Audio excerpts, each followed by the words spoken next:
تھوڑا حیا کے خلاف مسئلہ ہے، لیکن آج کی نئی نوجوان نسل جو ہے اس میں بہت زیادہ مبتلا ہو رہی ہے. اس کو بیان کرنا یہ ہماری ذمہ داری ہے، اور لوگ اس بارے میں علماء سے بہت زیادہ مسائل پوچھتے ہیں، خواتین بھی پوچھتی ہیں جو اس میں مبتلا ہیں.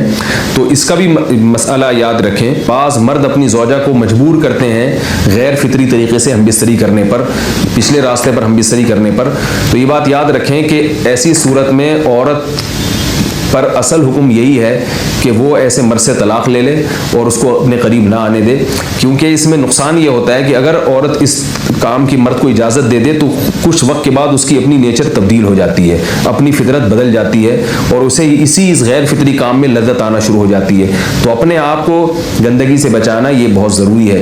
اور اگر وہ یہ سمجھتی ہے کہ طلاق کے بعد اس کے دوبارہ نکاح نہیں ہوگا، اس کی زندگی تباہ نہیں ہوگی، تو پھر سخت مجبوری میں اگر مرد اس کو دھمکیاں دیتا ہے مارنے کی یا طلاق کی، تو ایسی مجبوری میں پھر اللہ کی رحمت سے امید ہے کہ گناہ صرف مرد کے کندھوں پر ہوگا.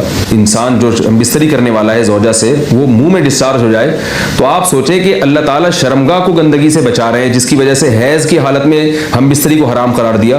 تو منہ جس سے انسان کھانا کھاتا ہے، جس سے کلمہ پڑھتا ہے، اور جو انسان کے جسم میں سب سے اشرف عضو ہے، سب سے زیادہ معزز اور مکرم عضو ہے، اس میں ایسی گندگی کو ڈالنا کہاں سے جائز ہو سکتا ہے، کہاں سے حلال ہو سکتا ہے؟ تو آج بعض متجدد قسم کے لوگ جو ہے نا اس کو حلال قرار دے رہے ہیں، تو یہ بالکل غلط ہے.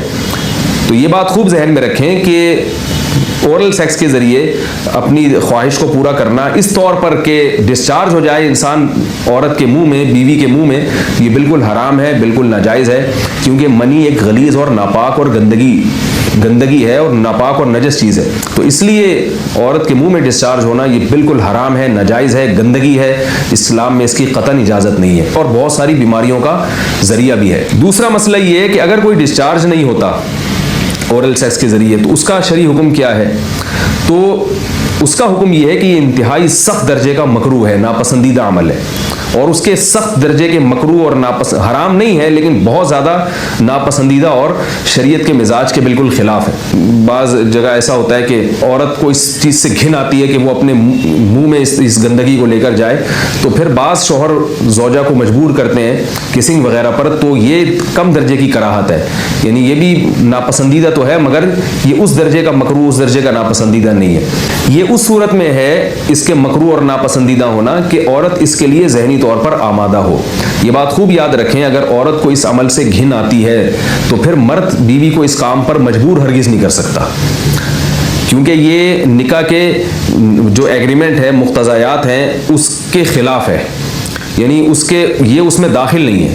عورت اپنے آپ کو ہم بستری سے تو نہیں روک سکتی، مرد جب چاہے گا بیوی سے ہم بستری کر سکتا ہے، عورت کو اجازت نہیں ہے. لیکن خاص اس عمل سے عورت مرد کو روک سکتی ہے اگر وہ ذہنی طور پر اس کے لیے آمادہ نہیں ہے.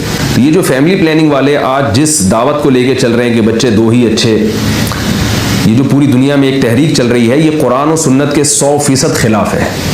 قرآن کے واضح نصوص اور احادیث تو اس بارے میں بہت ہی تفصیل سے ہیں. میری جو کتاب ہے ایک سے زائد شادیوں کی ضرورت کیوں، اس میں تقریباً 50 صفحے میں نے صرف اسی پر لکھے ہیں کہ اسلام نسل بڑھانے پر بہت زیادہ حریص ہے. اسلام چاہتا ہے کہ مسلمانوں کی نسل بڑھے، اور اس پر جو لوگوں کے اعتراض ہوتے ہیں کہ رزق کی تنگی ہوگی، تربیت نہیں ہو سکے گی، اس تحریر میں ان تمام باتوں کے جوابات ہیں. تو وہ تحریر پڑھی جا سکتی ہے. چونکہ یہاں اس تفسیر میں اتنا زیادہ وقت نہیں ہے کہ میں اس 50 صفحوں کی تحریر کا خلاصہ آپ کے سامنے بیان کروں. اس خلاصے میں بھی اچھا خاصا وقت لگ جائے گا.